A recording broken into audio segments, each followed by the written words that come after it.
메커니즘이 뭐냐 그런 데서 제일 많이 걸려요. 그래서 뭐 예를 들어서 트리거 포인트에 대한 뭐 드라이 니들의 이펙트나 뭐 이런 것들은 많이 나와 있지만 근데 아주 뭐 질 좋은 논문들이 그렇게 많지가 않고 근데 이제 우리가 하는 거는 조금 그런 거하고 많이 다르잖아요. 근데 이제 메커니즘이 어려운 부분이 됐어요. 그래서 근데 이제 어쨌든 그래서 이제 한 10개 정도 올라간 건 있지만 논문들이 이러이러한 결과로 이렇게 좋아졌다 이런 정도의 것이긴 하죠. 근데 그거는 결과는 디스크나 이런 것들은 뭐나 숄더는 이게 되지만 스파이널 스트레스나 이런 것들은 그런 결과 나오기 힘들어요. 그래서 거기 기전이 되는 것들을 좀 몇 개를 만들어야 되는 상황이에요. 고려대 신경생리학 교실하고 해서 지금 그 G 모델을 가지고 만드는데 G가 신경통이 있거나 신경이 손상되면 쩔뚝거리고 걷거든요. 그러면 그 몸무게 쩔뚝거리는 게 나오는 거예요. 걷는 그 이제 웨이트 베어링 되는 거를 보고 아 쩔뚝거린다라고 알 수가 있는 거고 그게 좋아지면 쩔뚝거리는 웨이트 베어링은 정상으로 돌아오는 거죠. 그래서 그게 이제 우리가 하는 거는 주로 사이아틱 너브를 손상시킨 다음에 사이아틱 너브의 SI 조인트에다가 드라이니드를 메카니컬한 드라이니드를 하는데 기계적인 자극을 10분을 하는 게 하나 있을 거고 하나는 뭐 드라이니드만 꽂아 놓을 수도 있을 거고 하나는 인젝션 하는 거고 하나는 컨트롤 그룹 이렇게 해가지고 회복되는 속도를 볼 거예요. 그래서 그게 일단은 제 생각에는 나와줄 거라고 생각하거든요. 그건 왜냐하면 SI 사이아틱 너브 주위에 SI 조인트 아래쪽은 파시아가 되게 많기 때문에 파시아가 일단 이제 정기적인 자극을 내고 전도하고 하는데 되게 강한 역할을 하기 때문에 제 경험으로 봐서는 그래서 제가 요즘 SI 조인트 관련돼서 그걸 되게 많이 실험을 하고 시술을 하고 하는 거가 그런 이유하고도 관계가 있는데요. 사실 긍정적인 결과가 와서 이제 실험을 해도 되겠다 이런 결론을 내게 됐습니다. 우선은 페인에 대해서 잠깐 이제 얘기를 하면 뭔지를 알아야 될 거 아니에요. 일단 일반적인 거는 페인은 두 개, 그러니까 C나 A 델타와 다른 거죠. 너브 파이버들이 두께가 되게 중요하잖아요. 그래서 C는 non 마이리네이트 가장 얇은 거고, 그다음에 A 델타는 마이리네이트지만 가장 적은 거고, 위로 올라가서 점점 두꺼워지죠. 너브의 속성은 뭡니까? 신경이라고 하는 건 두꺼울수록 전기 전도가 잘 되는 거죠. 아주 빠르게. 두꺼운 전도가 오면 가는 전도는 막히죠. 그게 게이트 컨트롤 세어입니다. 쉽게 말씀드리면. 그래서 이제 그 게이트 컨트롤이라고 하는 것 자체는 그래 스파이널 코드 레벨에서 이루어지는 아주 낮은 단계의 것이죠.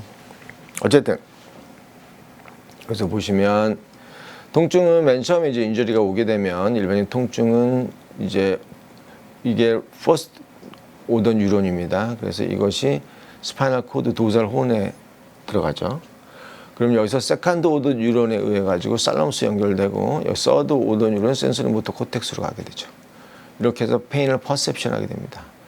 근데 여기서 이제 크로닉 페인으로 오게 되면 이런 퍼셉션 메커니즘이 좀 더 달라져서 림빅 시스템 다른 그다음에 아미그달라라든가 이런 다른 데 역할을 하고 특히 크로닉 페인이 오면 페리 아퀴덕탈 그레이에 쉽게 말해서 모듈레이션이 된다면 디센딩 패스웨이가 액티베이션 되는 게 이게 이제 그 일부 논문에서는 젊은지는 이 디센딩 모듈레이션 패스웨이가 잘 발달돼 있고 나이가 들면 이게 떨어진대요. 그래가지고 나이가 든 사람들은 이 디센딩 모듈레이션 패스웨이가 떨어지기 때문에 통증에 크로닉 페인이 올 찬스가 더 많습니다. 이거 이제 여기서 아주 재밌는 내용이죠. 여기서 게이트 컨트롤 세올이라고 하는 건 아시다시피 아까 말한 대로입니다.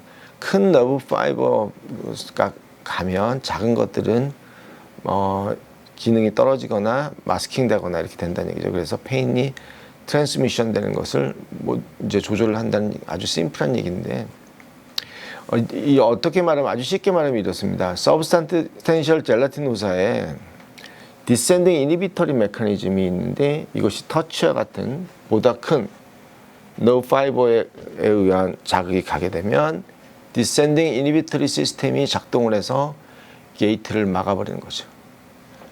쉽게 말하면 큰 파이버가 작은 파이버를 막아버리는 거죠. 이게 게이트 컨트롤 세오리고, 이게 이제 통증을 이제 조절하는 것들. 그래서 거기서 보면 바늘을 찌른 다음에 러빙하면 통증이 줄어든다는 되게 얘기죠. 이건 1960년대 얘기에 불과하지만 이거는 이제 스파이널 코드 레벨에서 있는 얘기를 가지고 우리가 여태까지 얘기를 했던 겁니다.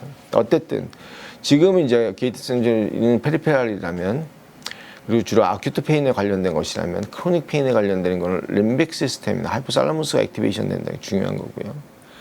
결국 이것이 디센딩 모듈레이션을 얼마나 하느냐가 크로닉 페인의 상당히 중요한 관건이 되는 거죠. 그래서 우리가 와인드업, 크로닉 페인을 할 때는 기존의 것들 꼭 알아야 될 게 와인드업 페노메나죠. 와인드 페노메나는 어떻게 보면 어렵지만 어떻게 보면 되게 심플해요. 정상적으로 이제 통증 전달할 때 NMDA 리셉터가 액티베이션이 안 돼요.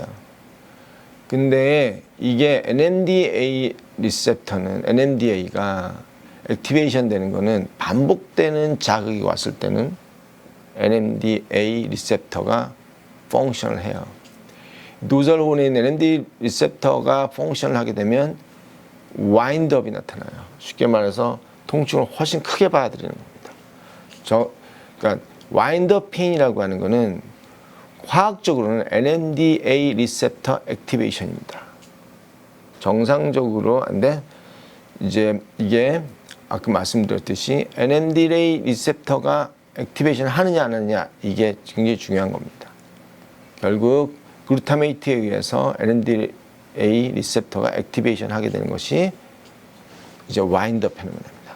그 다음 또 하나, 도잘, 이거는 이제 물리적으로 보는 거는 도잘 루트 갱글리온에 A 델타나 C 파이버가 있는 위치가 아트로피가 와요. 이 아트로피가 온 데를 A 베타 메카노리셉터가 파고 들어갑니다. 그래서 이것이 통증을 더 크게 만들어 버리는 거죠. 이거 어쨌든 이 두 가지 현상이 와인드업 페노메나를 설명하는 겁니다. 중요한 거는 NMDA 리셉터하고, 또 하나는 그 인베이전, 테리토리 인베이전 되는 A 델타의 영향으로 이제 와인드업 페인이 생기는 겁니다. 여기서 마찬가지로요. NMDA 리셉터가 액티베이션 되는 걸 주의해서 보셔야 됩니다.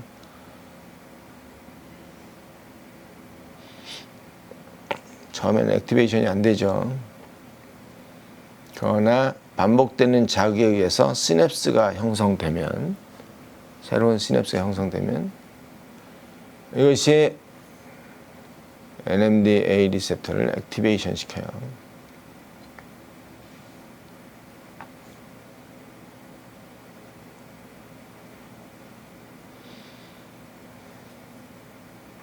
그러면 글루타메이트가 NMDA 리셉터에 들어가게 되면 와인드업이 되는 겁니다. 이거는 케미컬한 걸로 본 거고, 아까 말했듯이 테리토리 인베이전 메카니컬, 피지올로지컬한 그런 변화입니다. 여기에서 이제 페리어퀴덕탈 그레이라고 하는 게 이제 중요한 역할을 합니다. 페리어퀴덕탈 그레이. 이게 이제 크로닉 페인에 대한 페리어퀴덕탈 그레이라는 건 디센딩 이니비터리 모듈레이션 시스템의 핵심이거든요. 이게 페리어퀴덕탈 그레이가 알다시피 뭐 하트 레이트도 조절하고 여러 가지 중요한 반사를 하는데 아주 중요한 역할을 하는 것이긴 하지만, 이것이 마취에서 특히 중요하죠. 페리아퀴덕탈 그레이 저것만 블록해버리면 마취가 되죠. 그래서 그 페리아퀴덕탈 그레이가 이제 중요한 거는 크로닉인 상태에 되면 프리프론탈 코텍스, 이게 아미그달라에 의해서 활성화된 프리프론탈 코텍스의 영향을 받아서 이것이 디센딩 이니비션을 만드는 데 주요한 역할을 합니다. 그러니까 이 프리프론탈 코텍스의 이니비터리 시스템이 여기서부터 시작을 하는 거죠. 아미그달라나 프리프론탈 코텍스. 이것이 어떻게 되느냐 할 때 이것이 감작되면서 이 크로닉 페인의 이 디센딩 이니비션도 같이 액티베이션이 되는 거예요. 재밌죠? 여기서 이제 뉴로그라이널 커뮤니케이션이 이제 크로닉 페인에서 굉장히 중요한 새로운 역할을 하는 것이다 라고 하는 겁니다. 자, 그리고 이제 여기서 보면 이런 얘기인데 망가니스 NSD MRI G에서 이렇게 보면 우리도 이게 언젠가 하게 될 수 있을지 모르겠어요. 사람에게도. 그게 되면 실제로 스폰타니어스 인플라메터리 페인이 프라이머 아미그달라의 그런 스폰타니어스 인플라메터리 페인에 프라이머리 롤을 한다는 얘기입니다. 그래서 우리가 알다시피 아까 얘기했죠. 와인드업이라고 하는 게 크로닉 페인을 여태까지 설명하는 거의 에센스 같은 롤이었어요. 이게 페인이라는 책을 보면 거의 뭐 저는 요즘은 안 보지만 10년 전까지만 해도 와인드업이라고 하는 게 거의 줄을 이뤘어요. 근데 지금은 이런 아미그달라의 프라이머리 롤이 등장하고 어쨌든 프라이머리가 아니더라도 아미그달라가 세컨다리로 감작이 된다는 거. 그래서 변화가 좀 온 거죠. 그래서 여기 보시면 NMDA 리셉터하고 인디펜던트. 아까 NMDA 리셉터 뭐에서 와인드업이잖아요. 와인드업이죠. 거기에 인디펜던트한 센트럴 아미그달라 시냅틱 플라스티시티가 생긴다는 거죠. 디펜던트한 건 당연한 거고 이것도 가능한 거죠.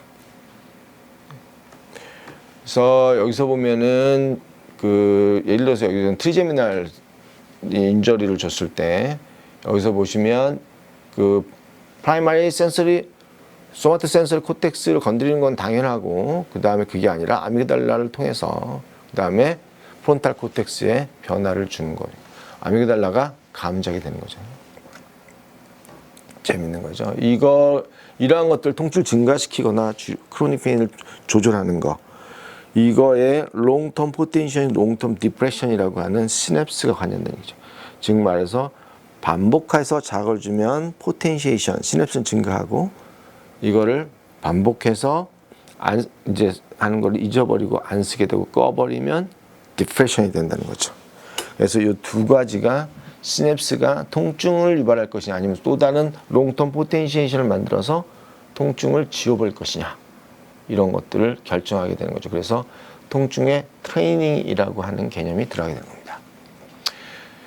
우리가 드라이니들이 우리가 하는 것들은 건 IMS에서 시작이 된 건데 이것이 왜 그러냐면 아까 말씀드렸듯이 크로닉 이리테이션 너브의 페리페럴 너브의 크로닉 이리테이션 이 자체가 웨어 앤 티어가 계속 반복되면 이 자체가 너브가 지배하는 영역에 하이퍼센시티브한 변화가 오는데 이게 도저론에서 와인드업에서는 당연히 가능한 것이고 실제로 이것이 오래되면 그 위에 아미그달라까지 변한 거죠.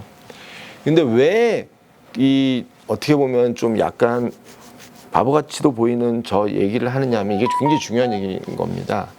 따라서 우리가 치료의 포인트를 산정할 때 디노베이션 슈퍼 센시티비티가 생겼다고 가정하는 것에 이노베이션 하는 가장 신경 다친 곳에 가장 가까운 데를 치료의 타겟으로 잡거든요. 그래서 실제로 디노베이션, 그러니까 신경이 손상되는 건 직접 손상이 아니더라도 페리페럴 너브 인저리라는 게 웨어 앤 티어에 의해서도 마이엘린이 조금 손상이 되고 회복되고 이런 게 페리페럴 너브 회복이 잘 되거든요. 잘 됨에도 불구하고 두 가지가 가능한 겁니다. 하나는 직접 손상이 남아있다. 하나는 두 번째는 손상은 다 회복됐지만 뇌에서는 그 손상이 계속 있다고 잊어버리고 있다. 두 개 다 가능한 겁니다. 두 번째인 경우에는 뇌를 어떤 식으로 자극을 해서 할 수가 있는 거고 예를 들어 미러 이미지나 이런 걸 통해서 첫 번째인 경우는 가장 하이퍼 센시티브한 것에 이노베이션을 받는 건강한 조직을 자극을 하는 것. 이 두 가지가 우리 치료의 모델입니다.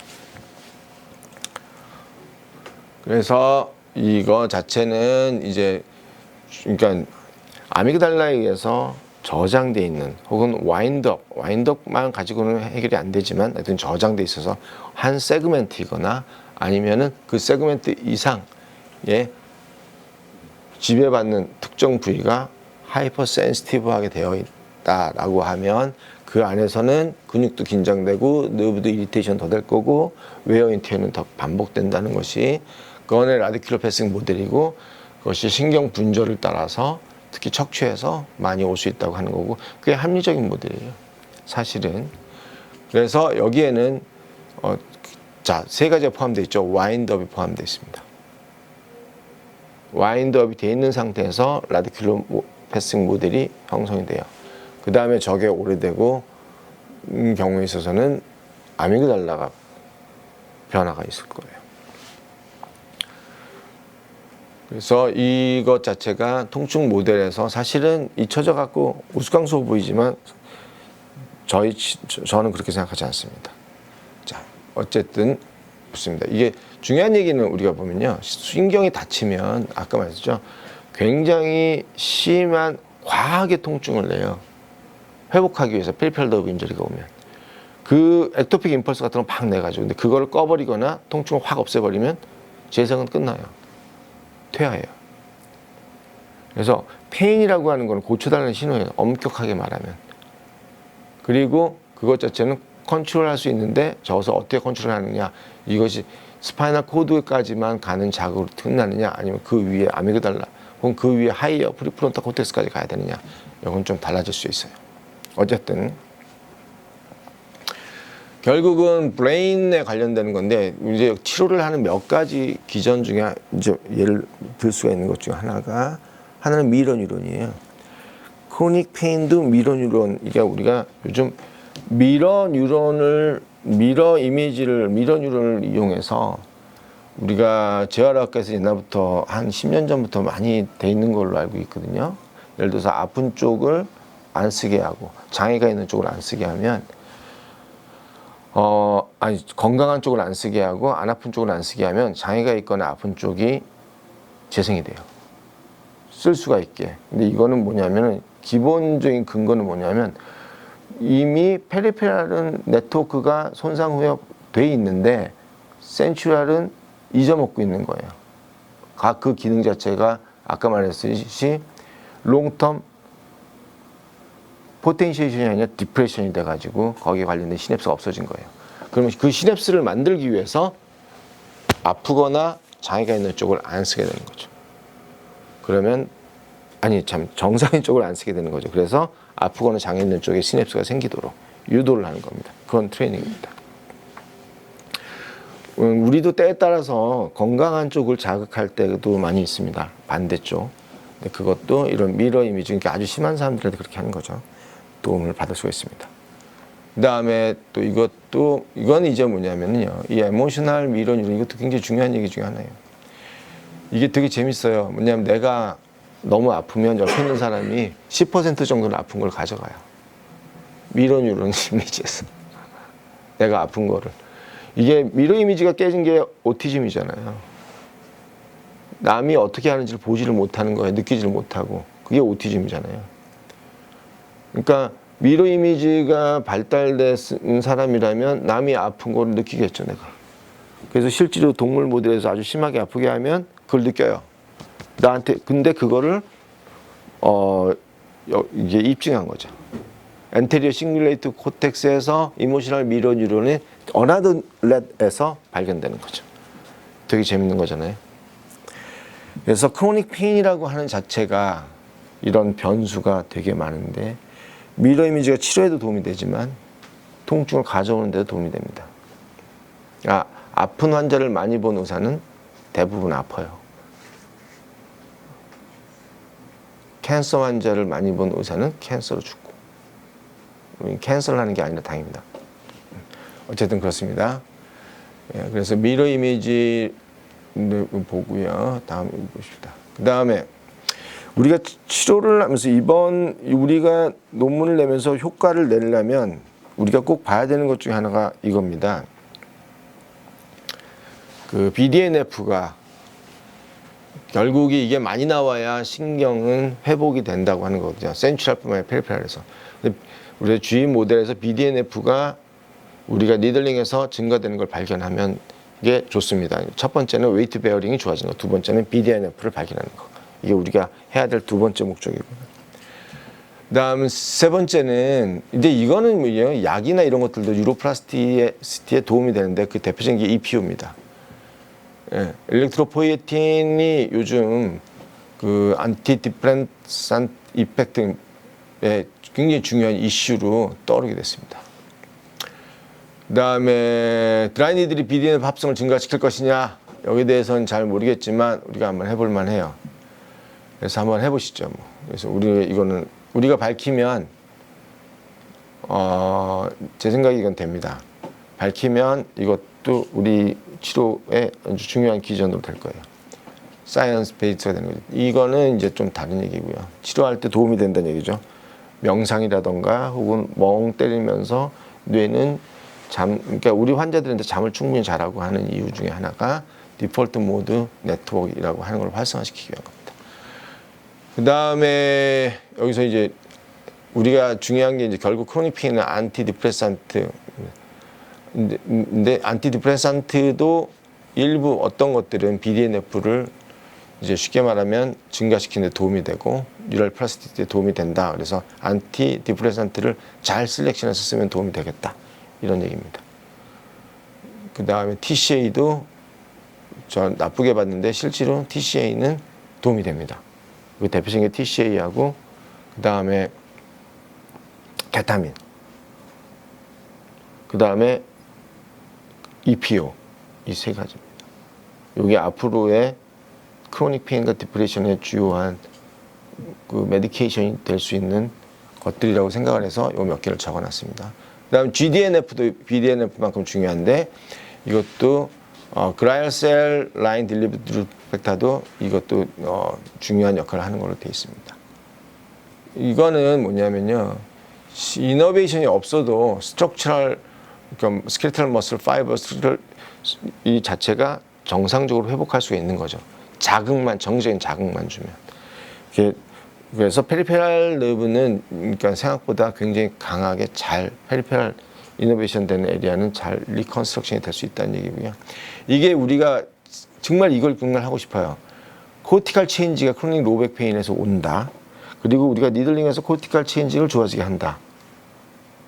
이게 정말 하고 싶은 건데 이거는 사실은 연구비나 이런 걸로 봐선 아직은 좀 멀지만 결국은 이제 언젠가는 이런 코티칼 체인지가 되는 것을 확인할 수 있을 겁니다. 그래서 결론적으로 말씀드리면 세 가지입니다. 우리가 해야 되는 것 중에 BDNF, 웨이트 베어링에서 니들링으로 좋아진 걸 확인한다. 두 번째, 안 되면, 아니 물론 되겠지만 BDNF에서 좋은 게 나올 수 있다.